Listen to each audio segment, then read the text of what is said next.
Over the years, LEGO has released many Mandalorian battle packs, with this one being the latest. This is the Siege of Mandalore battle pack, being set number 75449. Looking at the back of the box, you can see an action scene taking place, with the clone trooper and the Mandalorian super commando both in a turret, firing at the other minifigures, while the other Mandalorian and the other clone trooper are firing back at the turrets. It's a nice little action shot to put on the back of the box. When opening this set, included in the box is a instruction manual, 3 bags that are unnumbered, and 3 loose pieces, with one being seen here with the metal door piece, the other being the plate that's used on the bottom, and also a 1x10 piece used to run through the speeder bike. That's all included in the box, with them 3 last pieces being loose inside. Included in this set is 4 minifigures. On the left over here, you can see the 2 332nd troopers included, and on the right over here, you can see the 2 Mandalorian Super Commandos included. Starting off with the 2 332nd troopers. These are the same one we have seen in many sets over the years, with the one on the right having a small blaster, and the one on the left having a longer blaster with a candle piece stuck on the end to make it look that bit longer. The other 2 figures included these 2 Mandalorian Super Commandos. The last time this figure was seen in a set was 2013, with these 2 here being a very big improvement on the previous one. As you can see on both of them, they both have highly detailed legs and torso printings, with this one on the left here being a female and this one on the right here being a male. The only thing controversial about these 2 figures, which has brought down the set in some people's eyes, are the visors on them. As you can see, they are silver, as in the Clone Wars show there was black.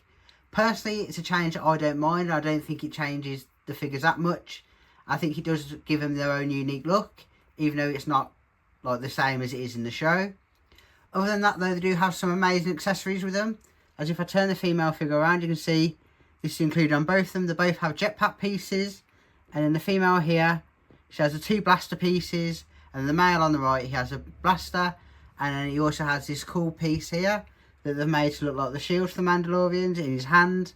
But overall, I do think these 2 are amazing figures, and even though the changes to them, I personally don't mind it, and I don't think it brings the set down too much. There is also these 2 builds included in the set. I think we should start off here with the Mandalorian Speeder. As you can see, it's a very nice, sleek looking build, and the curving on the edges give it a really nice look, and even the windscreen piece and the piece inside. Looking at the back, you can see it's got the thrusters, and on the top here, it's got the turret for the Mandalorian to shoot at the clones. But overall, I think this is a really nice build, and the curving of the edges and the shape of it is really good. And then if we move on to this over here, a little defense outpost for the clones. As you can see, it's quite a minimal build with the metal bar piece and the turret being included. And if you turn it around, it has got a printed piece there with the black and yellow like stripe on there. But even though it's a minimalist build, it is quite good. And you even have this piece here for the clone's blaster to go into while he's shooting at the turret. But overall, I think for the builds of the battle pack, it is really solid builds, and they both look really good as well. Just another thing to add on about the builds in this set, they do include play features, even though they are quite small. With the play features being both of them have turrets on that you can shoot at the other minifigures. Even though it's not much, for the younger LEGO fans, I'm sure it would be quite fun for them to shoot at the other minifigures. But even though it is not a lot, it is nice to have some play features in the set. For the pricing of this set, in the UK this costs $17.99. In the US it costs $22.99, and in Europe it costs $19.99.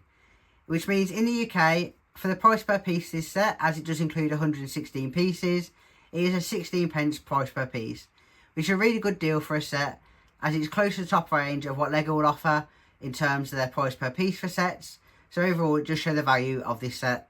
In terms of skill level for this set, I'd rate it at 3 out of 10. As due to it is a battle pack and the small piece count, and the builds not being that complex, it means that any LEGO fan can build it quite easily with no matter how much experience you have. Mixed with that, the 4 figures, if you're just starting a collection, this is a great set to start off your collection with, as it's quite easy and the value is there with the 4 figures and the 2 small side builds. So for an overall rating out of 10, what would I give this set? So personally, I believe this set is a 7 out of 10. As included, you do get 2 great builds, the standout here being the Mandalorian Speeder, the fact that it's like got nice shape into it, and not that many exposed studs. You do also get the defense outpost. You do also get 4 minifigures included, with them being quite detailed minifigures, and the low cost really wraps this set up nicely. The only downsides me seeing that someone could say with the Mandalorian visors, but personally in my opinion it doesn't matter that much, and I like the figures how they are. But that is what I'd rate this set out of 10. So anyway, that was my review of the Siege of Mandalore Battle Pack. Let me know if you guys picked this set up and what you think of it down in the comments below. But if you did like this video, please remember to like and subscribe. I'll see you in the next one. Bye!